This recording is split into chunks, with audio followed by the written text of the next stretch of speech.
Mis queridas amigas y amigos de 0 Horas, bienvenidos. Muchas gracias por acompañarnos. ¿Son ustedes supersticiosos? Se los comento porque hoy es viernes 13, y sobre todo ya en Estados Unidos, pero tienen un digamos, temor muy particular a esta fecha. Pero no pasa nada, lo que sí pasa son noticias importantes que, para comenzar, tenemos un resumen para ustedes.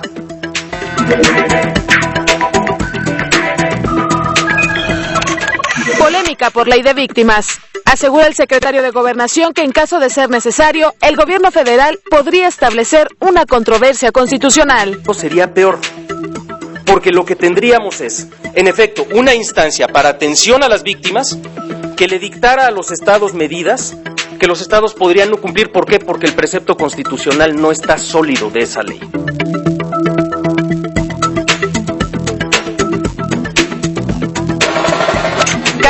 Y 15 de julio, integrantes del movimiento Yo Soy 132 y la Organización en Defensa de la Tierra anuncian la primera convención nacional contra la imposición. Apunta hacia la unión de fuerzas con el fin de impedir que Peña Nieto llegue a la presidencia, por los intereses nacionales y extranjeros que este representa. Temor en Chalco.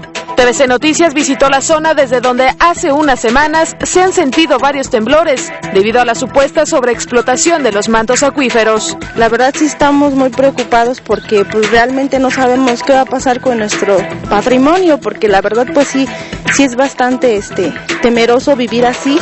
Recorrido internacional.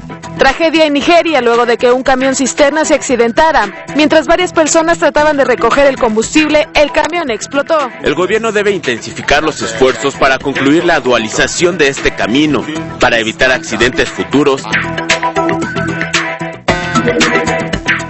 Bueno, para comenzar en este viernes, vámonos con la postura del gobierno federal respecto a la Ley General de Víctimas. Como usted sabe, el gobierno federal la regresó al Congreso, algo que no les gustó a los legisladores, pero es el propio secretario de Gobernación quien explica las causas. Este miércoles, la Comisión Permanente del Congreso de la Unión ordenó al Ejecutivo Federal la publicación inmediata de la Ley de Víctimas. El poeta Javier Sicilia celebró la decisión. Un gran acto republicano, muchas gracias. Hoy, Alejandro Poiré aseguró que en caso de que el Congreso pretenda obligar al Ejecutivo Federal a publicar la ley, esta podría llegar a la Suprema Corte de Justicia de la Nación mediante una controversia constitucional. No está descartado, por supuesto, tenemos que ver en qué términos viene la comunicación específica por parte del Senado de la República. De acuerdo con el secretario de Gobernación, la Ley de Víctimas no debe ser publicada tal como la aprobó el Congreso de la Unión, debido a que no beneficia al total de las víctimas. El resultado sería peor, porque lo que tendríamos es, en efecto, una instancia para atención a las víctimas que le dictara a los estados medidas que los estados podrían no cumplir. ¿Por qué? Porque el precepto constitucional no está sólido de esa ley. Alejandro Poiré reiteró que la ley no obliga a las entidades federativas a proteger a las víctimas. Tan es relevante ese punto, de que el precepto constitucional no está sólido, que el propio Senado de la República ya emitió una reforma constitucional que da la base constitucional para que el Congreso pueda legislar y en esa medida los estados sí estén obligados a dar la atención a las víctimas. El secretario de Gobernación descartó la posibilidad de que las observaciones hechas por el Ejecutivo Federal puedan realizarse luego de su publicación. No es tan sencillo como publicar una ley y luego la corregimos. Si publicamos la ley, incluso corremos el riesgo que la atención que ya se les está dando ahorita a las víctimas se perdiese. Alejandro Poiré informó que el gobierno federal ha atendido a más de 15,000 personas a través del programa Províctima y enfatizó que esta ley no será publicada. TVCN, Jessica Murillo Barragán.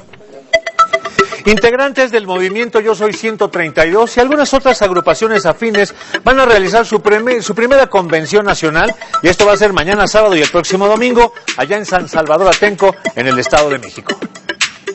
La postura antipeñista que comparten el movimiento Yo Soy 132 y el Frente en Defensa de la Tierra los unió para organizar la primera convención nacional contra la imposición que se celebrará en Atenco el próximo fin de semana. Apunta hacia la unión de fuerzas con el fin de impedir que Peña Nieto llegue a la presidencia, por los intereses nacionales y extranjeros que este representa, de continuar y profundizar el neoliberalismo en México. la fallida estrategia de seguridad nacional. América del Valle, quien en el 2006 sufrió la persecución del gobierno de Enrique Peña tras los disturbios en San Salvador Atenco, reconoció tener miedo por su seguridad en caso de que sea declarado presidente constitucional. Por supuesto que temo por mi seguridad. A nadie le encantaría, a nadie le gustaría ser perseguido, a nadie le gustaría ser objeto de encarcelamiento, y mi temor justo me lleva a luchar, me lleva a hacer un llamado a todos a que estemos en alerta y a que impidamos a toda costa la imposición de Enrique Peña Nieto. La convocatoria, donde se buscarán planes de lucha en contra de lo que llamaron imposición de las autoridades, está abierta a toda la población. Que el pueblo de México, que vio violados sus derechos constitucionales, asuma la voluntad de participar en esta invitación que busca una justicia para todos los sectores de la población. Para abrir la discusión del programa, se analizará el documento del movimiento Yo Soy 132, que integra los planes de acción del movimiento. TVCN, Alexandra Gas. Bueno, y tal y como estaba previsto en las últimas horas, ayer jueves, Andrés Manuel López Obrador anunció, junto con algunos de sus colaboradores, por supuesto lo que se esperaba, va a impugnar la elección presidencial. Andrés Manuel López Obrador demanda la invalidez de la elección presidencial, tras afirmar que una serie de presuntos delitos electorales e inconsistencias no permiten dar certeza al resultado. Presentaremos el juicio de inconformidad para demandar la invalidez de la elección presidencial. Llamo a todos los mexicanos a no permitir que se viole impunemente la Constitución. Anuncia que la próxima semana definirá las acciones de su movimiento para defender la democracia. A mediados de la semana próxima daremos a conocer el Plan Nacional para la Defensa de la Democracia y de la Dignidad de México. Todo lo que hagamos será en estricto apego a nuestros derechos ciudadanos consagrados en la Constitución. En la conferencia de prensa, el diputado del PT, Jaime Cárdenas, explicó que las reiteradas presuntas violaciones a la Constitución son los fundamentos jurídicos para solicitar la invalidez. Entre ellos, dijo, el escandaloso gasto de campaña del candidato del PRI, superior a los 4.599 millones de pesos.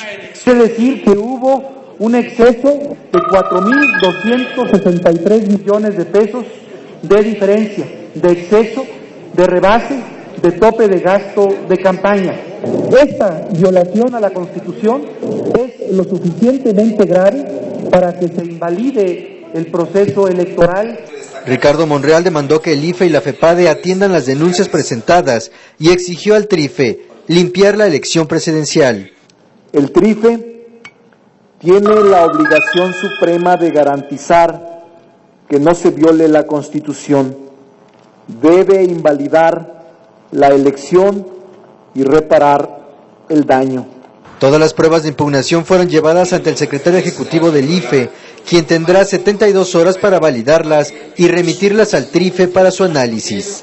David Martínez Huerta, TVC Noticias. Después de este evento ya en el Hotel Sheraton, en el primer cuadro de la Ciudad de México, rapidito respondió el PRI.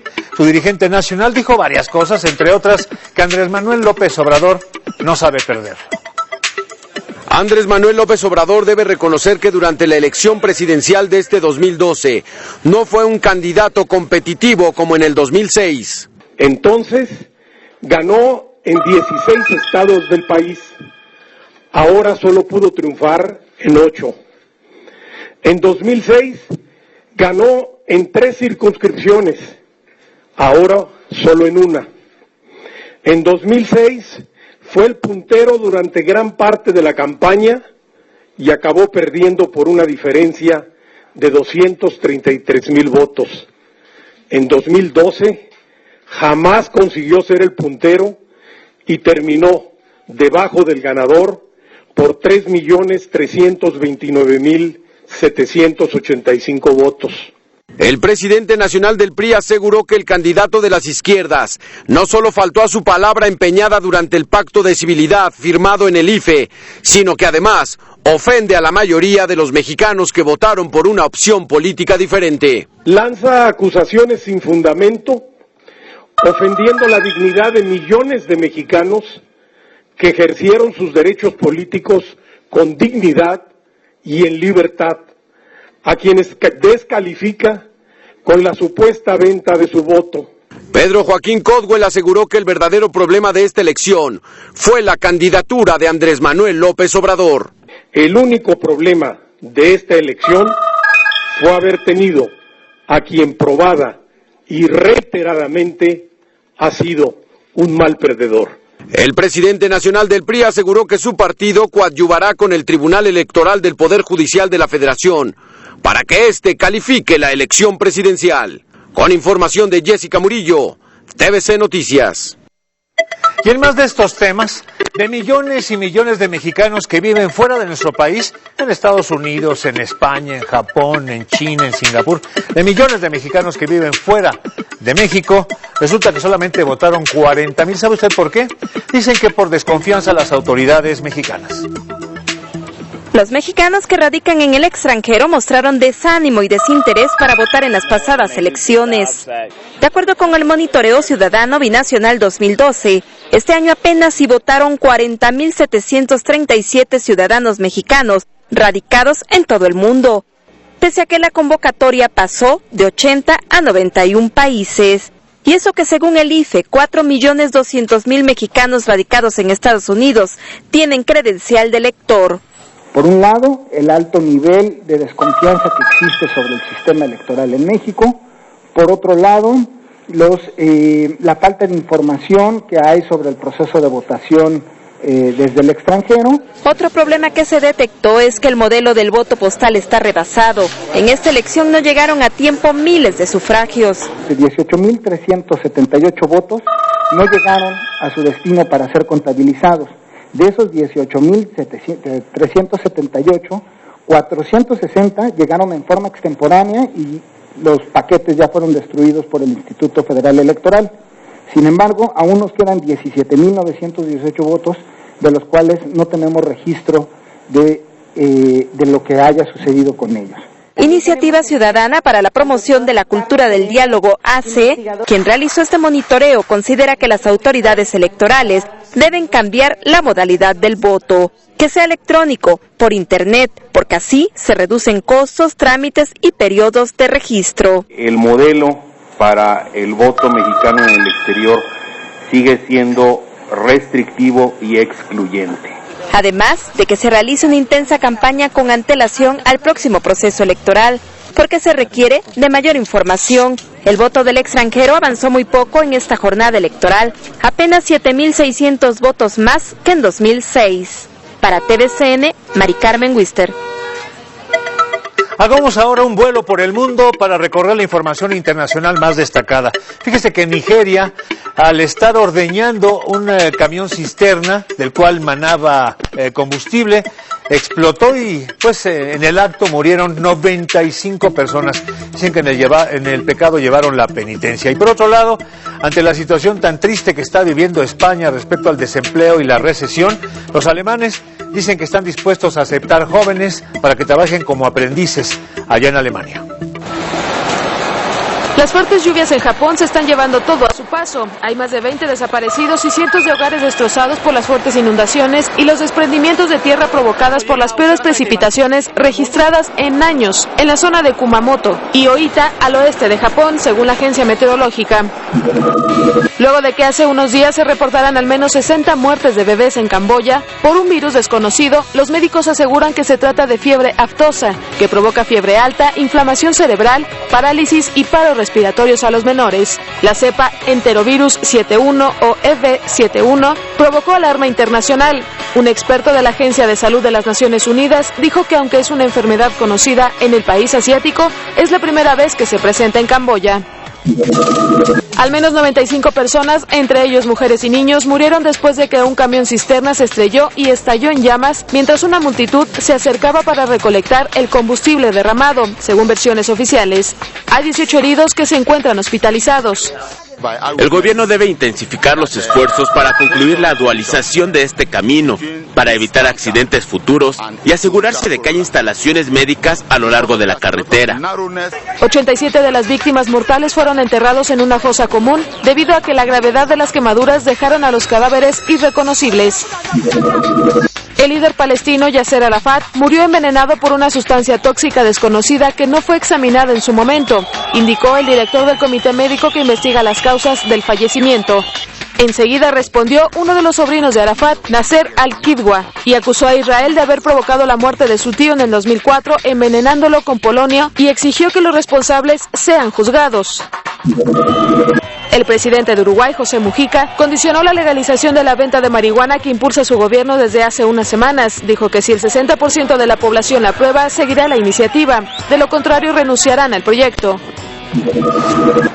Ante el aumento de desempleo en España, la ministra alemana de Educación, Annette Schiavone, reiteró la invitación a jóvenes españoles desempleados para que cubran puestos de aprendiz en este país. En España, la tasa de desempleo entre los jóvenes alcanza 50%, mientras Alemania carece de mano de obra especializada que apoye su crecimiento económico y enfrente el envejecimiento de su población. TVCN, Ana Luisa Ruiz. Pues nada, que con un déficit de nada más 45 millones de dólares, la ciudad de San Bernardino, ahí muy cerquita de Los Ángeles, tiene que declararse en bancarrota. Miembros del Consejo Municipal de la ciudad de San Bernardino, California, se declaran en bancarrota como la mejor opción de la ciudad para resolver una crisis presupuestal en la que enfrentan un déficit de 45 millones de dólares. Que sí les afecta es a la comunidad, a nosotros como organización no. Lo único que sí vamos a tener que hacer nosotros como organización es salir y apoyar a la comunidad.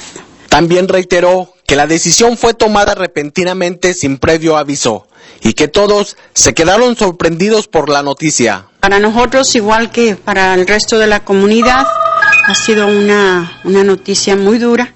El día de hoy es un día muy triste para San Bernardino, la ciudad de San Bernardino y su población. Y pues bueno, fue algo que no nos estábamos esperando. Todos pensamos que el alcalde y el concilio iban a tener la manera de arreglar todo esto, arreglar el presupuesto, arreglar y reorganizar los departamentos de la ciudad. Entonces, yo como empresaria todavía tenía esa esperanza. La ciudad de San Bernardino se ha quedado sin presupuesto y al declararse en bancarrota, varias personas se quedarán sin empleo y por consecuencia sus familias se verán afectadas económicamente. Para TVC informó Carlos Querea. Pero iban dos. Resulta que tan solo en esta semana el ejército mexicano ha descubierto el segundo narcotúnel allá en Baja California. El primero fue hace días en Mexicali y el de ahora es en Tijuana. Un nuevo narcotúnel fue localizado el día de hoy por el ejército mexicano. Este es el segundo pasadizo ubicado este año en la ciudad de Tijuana. Fue localizado la mañana de este jueves en la avenida Eusebio Quino del fraccionamiento Garita de Otay. Se encuentra a más de 10 metros de profundidad y tiene una longitud de 150 metros.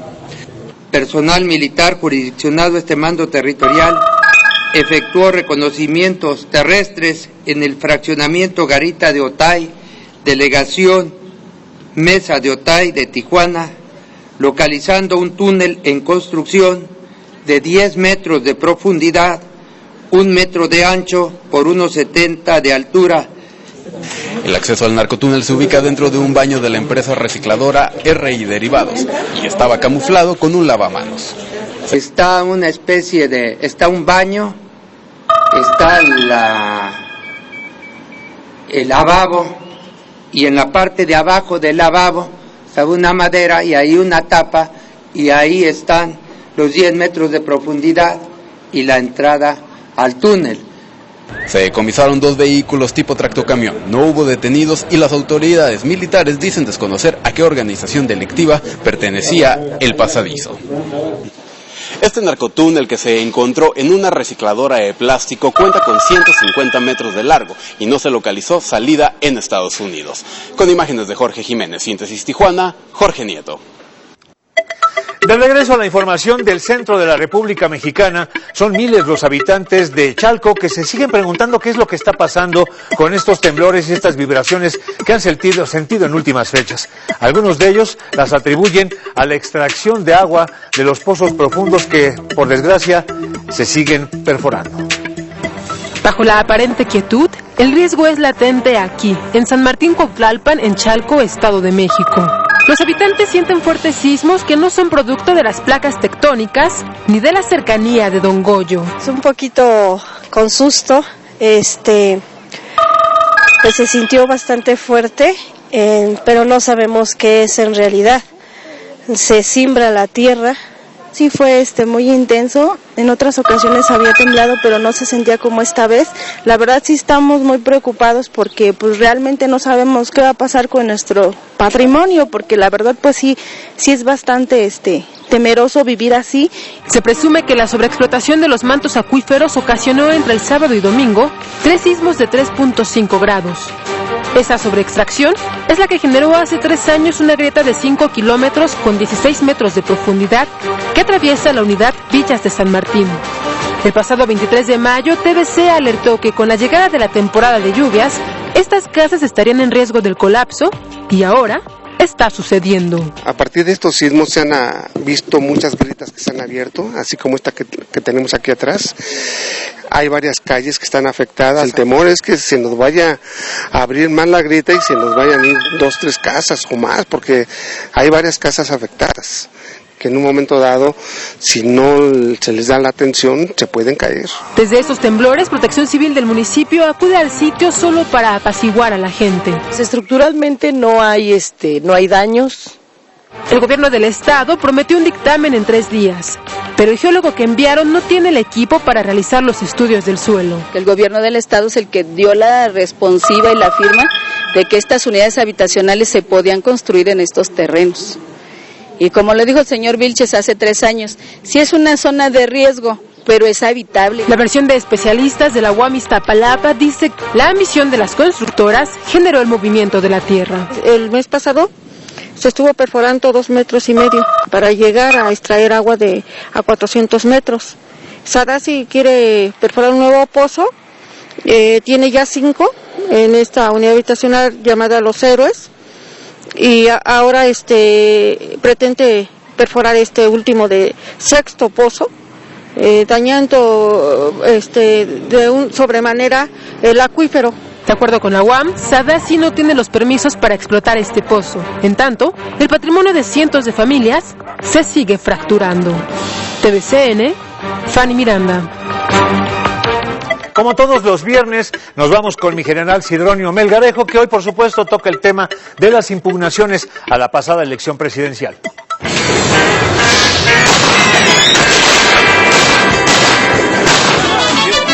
Soy de aquellos 69 y 41. Oiga, compadre, no podía parar un ratito su revolución nomás mientras termino. ¿Qué? ¿A poco le interrumpí algo muy importante? Pues estamos en el conteo de voto por voto, casilla por casilla, pero con su mugroso balazo ya me reburujó todito. Respecto a las elecciones, señores, sigue la grilla. Se cuenta voto por voto y casilla por casilla, pero la resolución nomás no pinta amarilla.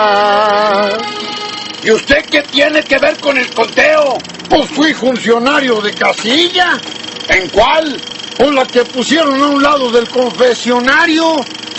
¿A poco hubo casillas en el templo? Pues sí, es que estas fueron las elecciones para reina del barrio de San Gerundio, virgen y mártir. Ah, ¿y quién ganó? Pues la que metió más dinero. Quiere decir que puede ser fea y taruga y ganar nomás porque metió más dinero. Pues ¿a poco no es así con todo? Yo pensé que estaba hablando usted de las elecciones para la presidencia. No, eso ya está flojera da mencionarlo. Andrés Manuel va a impugnar el resultado. Pues es lo único que sabe hacer. Yo le aseguro que si él hubiera ganado, igual protesta. Pues es lo que mejor le sale. Peña Nieto se ve tranquilo. Josefina se va a dedicar a ayudar a reestructurar el PAN. No, y Gabriel Cuadri de seguro que va a agarrar chamba de publicista del Bester Gordillo. Ya la elección es pasado, no es tema pa' que se trate. Ya pasaron las tensiones, ya se acabó el desgarriate, cada quien a sus deberes, cada chango a su mecate. Oye, compadre, ¿y usted qué cree que vaya a hacer Andrés Manuel? Pues yo creo que se va a reelegir como presidente legítimo. Si me toca morir en las...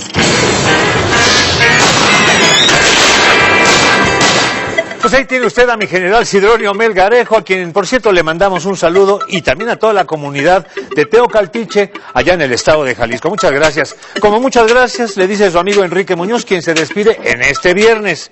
Viernes, deseando que tenga usted un feliz fin de semana, que la pase bien, pero invitándolo, como siempre, a que nos acompañe mañana sábado para concluir la semana aquí, como siempre, en 0 horas. Que la pase usted bien. Gracias.